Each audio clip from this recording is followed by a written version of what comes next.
Okay viewers, very warm welcome back to my YouTube channel. তো আজকে থেকে আমার সিডিপি সিরিজের ক্লাস স্টার্ট হচ্ছে। তো তোমরা যারা প্রথম এই চ্যানেলে ভিজিট করছো, অবশ্যই চ্যানেলটাকে সাবস্ক্রাইব করে দিবে, যাতে করে তোমরা সঠিক সময়ে ভিডিও নোটিফিকেশন পেয়ে যাও। তো দেখো, তোমাদের সিডিপিটা খুব ভেঙে ভেঙে পড়াবো, টপিক ওয়াইজ ভেঙে ভেঙে তোমাদেরকে পড়াবো। তো আমরা সিডিপি পড়বো। সিডিপিতে আমরা কি পড়ি? Child psychology. তো অনেকের কোয়েশ্চেন্স থাকে যে সাইকোলজি কি, হোয়াট ইজ সাইকোলজি, অর্থাৎ মনোবিজ্ঞান কি, তাই তো? তো সব কিছুই তোমাদের মধ্যে কোনো ডাউট রাখবো না, কোনো কোয়ারিজ রাখবো না, সব ডাউট ক্লিয়ার করে দেবো। তো চলো আমরা শুরু করি।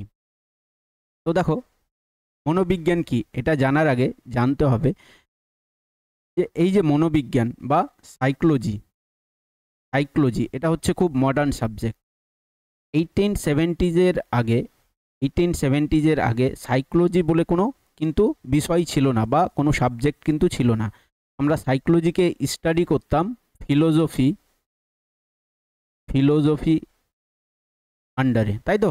তাহলে সাইকোলজি কার মধ্যে মানে মিশ্রিত অবস্থায় ছিল? সেটা হচ্ছে ফিলোজফির আন্ডারে।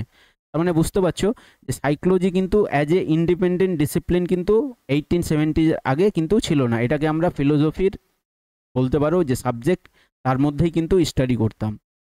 এবার দেখো, 1970s পর কি হয় না, psychology as a independent discipline কি হয় না, এক্সিস্ট করতে থাকে, বা বলতে পারো এস্টাবলিশড হয়। এবার দেখো, তো প্রথমে আমরা জানবো আজকে, এবার তোমাদের যখন স্কুলস অফ সাইকোলজি পড়াবো তখন বিষয়গুলো আরো ক্লিয়ার হয়ে যাবে। আজকে যেটা আমরা পড়বো যে মনোবিজ্ঞান কি। এবার দেখো, সাইকোলজি, সাইকোলজি, এই দেখো, এই ওয়ার্ডটাকে যদি আমরা ভাঙি তাহলে দেখব দুটো ওয়ার্ড থেকে এসছে সাইকোলজি শব্দটা, দুটো গ্রিক ওয়ার্ড, একটা হচ্ছে সাইকি, একটা হচ্ছে সাইকি, আর একটা হচ্ছে লোগস, লোগস।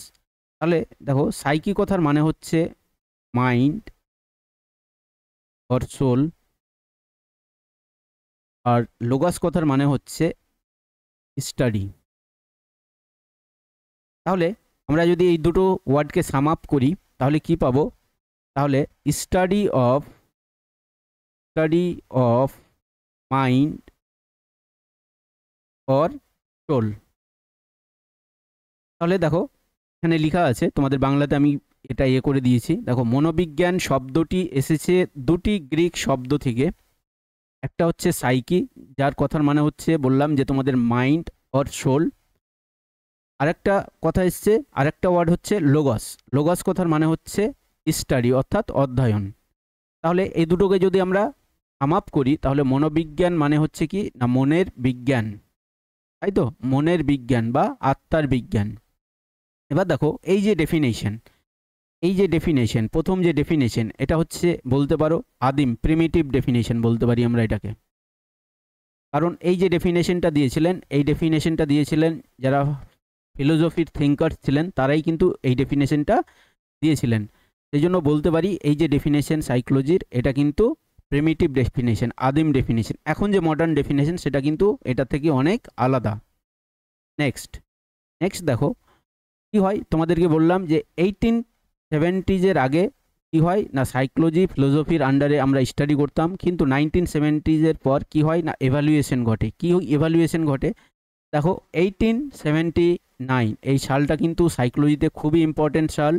1879 উইলিয়াম ওন্ড কি করেন না, জার্মানির লিপজিগে প্রথম মনোবিজ্ঞানের পরীক্ষাগার স্থাপন করেন। এর আগে কিন্তু সাইকোলজির কোনো ল্যাব ছিল না, সাইকোলজির কিন্তু কোনো ল্যাব ছিল না। এই যে তোমাদেরকে বললাম যে সাইকোলজি কি বললাম, স্টাডি অফ মাইন্ড, ঠিক আছে? এবার দেখো, সাইকোলজি হচ্ছে একটা সাইন্টিফিক সাবজেক্ট। এবার দেখো, সাইন্টিফিক কোনো কিছু যখন আমরা রিসার্চ করব তার জন্য কিন্তু একটা পরীক্ষাগার দরকার। তো প্রথম পরীক্ষাগার সাইকোলজির যিনি স্থাপন করেছিলেন তিনি হলেন উইলিয়াম ওন্ড। 1879 সাল জার্মানির লিপজিগ, বলতে পারো লিপজিগ ইউনিভার্সিটিতে এটা তিনি কি করেছিলেন না, প্রতিষ্ঠা করেছিলেন।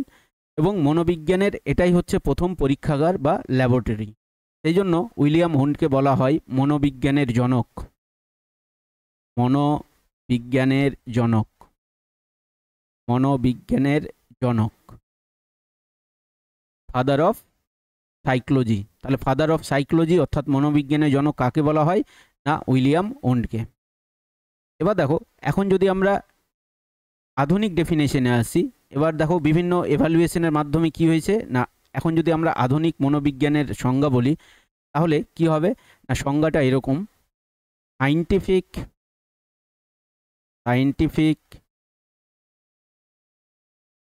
সাইন্টিফিক স্টাডি অফ বিহেভিয়ার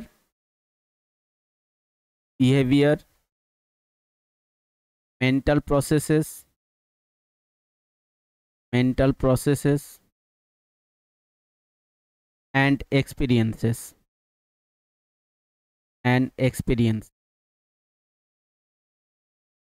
তাহলে এখন যদি আমরা বলি আধুনিক ডেফিনেশন, তাহলে আধুনিক ডেফিনেশন হচ্ছে সাইন্টিফিক স্টাডি অফ বিহেভিয়ার, যেটাকে আমরা বলি ব্যবহার বা আচরণ, মেন্টাল প্রসেসেস মানে মানসিক প্রক্রিয়া, এবং এক্সপেরিয়েন্সেস। এবার এই যে তোমাদের যেগুলো কিওয়ার্ড, এগুলোকে আমরা ভেঙে ভেঙে একটা করে পড়বো আমরা। তাহলে ফার্স্ট যেটা আমরা পড়লাম সেটা হচ্ছে বিহেভিয়ার। এবার দেখো বিহেভিয়ার মানে হচ্ছে কি না আচরণ।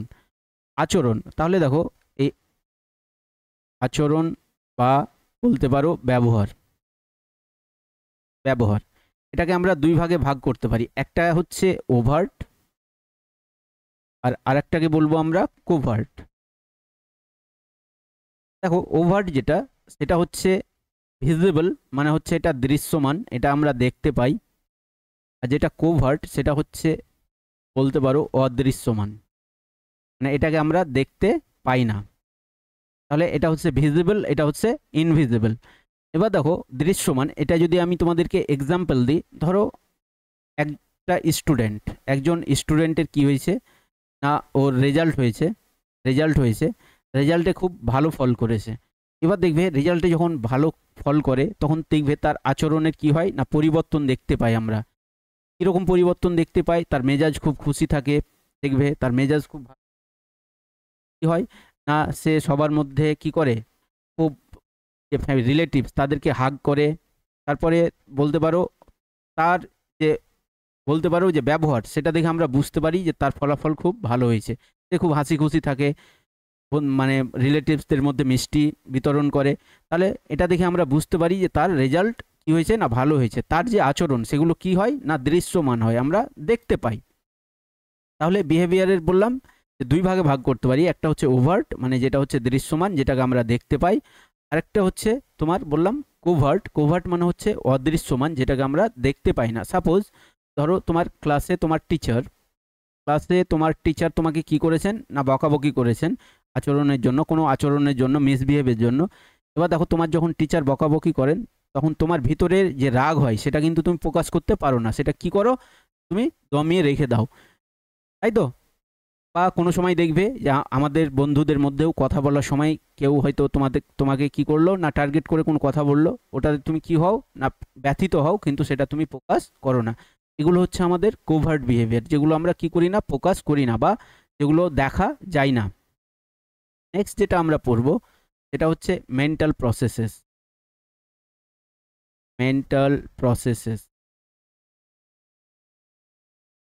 এবার দেখো এটাকে বাংলাতে যদি আমরা বলি তাহলে হচ্ছে মানসিক প্রক্রিয়া, বা এটাকে তোমরা সাইকোলজিতে আরও বেশি পড়তে পারবে, সেটা হচ্ছে কগনিশন। তোমরা পিয়াজের থিওরি যখন তোমাদেরকে পড়াবো, অলরেডি পড়িয়েও দিয়েছি, তখন তোমরা আরও এই ওয়ার্ডটা দেখতে পাবে। তাহলে মেন্টাল প্রসেসেস বলতে আমরা কি বুঝি, কগনিশন বলতে আমরা কি বুঝি? তাহলে দেখো মেন্টাল প্রসেসেস বলতে আমরা কি বুঝি, আমাদের যে মানসিক ক্রিয়া সেটা কি হতে পারে, লার্নিং, সেটা হতে পারে রিমেম্বারিং,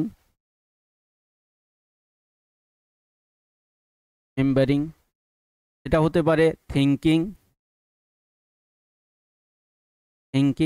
তাহলে একসাথে সব এই যে লার্নিং, রিমেম্বারিং, থিঙ্কিং, এগুলোকে একসাথে আমরা বলছি মেন্টাল প্রসেসেস বা কগনিশন। আশা করি ব্যাপারটা বুঝে গিয়েছো। নেক্সট হচ্ছে যেটা আমরা বললাম এক্সপেরিয়েন্স। নেক্সট যেটা আমরা কিওয়ার্ড পড়লাম এক্সপেরিয়েন্স। এক্সপেরিয়েন্সেস। এবার দেখো আমাদের যে অভিজ্ঞতা এটা হচ্ছে একটা সাবজেক্টিভ, বলতে পারো অভিজ্ঞতা দুই রকমের হয়। তাহলে অভিজ্ঞতাটা হচ্ছে সাবজেক্টিভ। সাবজেক্টিভ কথার মানে হচ্ছে যে কি হয় না, পার্সেন্ট টু পার্সেন্ট আমাদের বলতে পারো যে পার্সেন্ট টু পার্সেন্ট কি হয় না, এটা ভ্যারি করে। পার্সেন্ট টু পার্সেন্ট কি করে না, ভ্যারি করে। সবার কিন্তু এক্সপিরিয়েন্স একই রকম হয় না। কি হয় না, একে অপরের এক্সপিরিয়েন্স কিন্তু আলাদা হয়। মানে কোনো সিচুয়েশনে ধরো এ যেরকম আজ মানে এক্সপিরিয়েন্স করছে, যেরকম মানে ফিল করছে, বি কিন্তু হয়তো অন্যরকম ফিল করছে। তার মানে বুঝতেই পারছো যে অভিজ্ঞতাটা হচ্ছে সাবজেক্টিভ। সাবজেক্টিভ কথার মানে হচ্ছে যেটা কি হয় না, পার্সেন্ট টু পার্সেন্ট ভ্যারি করে। অর্থাৎ আমরা বলতে পারি যে ব্যক্তি বিশেষে কি হয় না, এটার পরিবর্তন দেখা যায়। তো এটাই ছিল, বললাম যে তোমাদের সাইকোলজির ডেফিনেশন। তো তোমাদেরকে আশা করি বুঝাতে পেরেছি ব্যাপারটা। তো তোমাদের বললাম যে তোমাদের যে সিটিপি সিরিজের যে ভিডিও সেগুলো কি করব না, খুব ছোট ছোট টপিকে ভেঙে ভেঙে পড়াবো। এবার নেক্সট আমরা যে ভিডিও, এই ভিডিওতে আলোচনা করব স্কুলস অফ সাইকোলজি নিয়ে।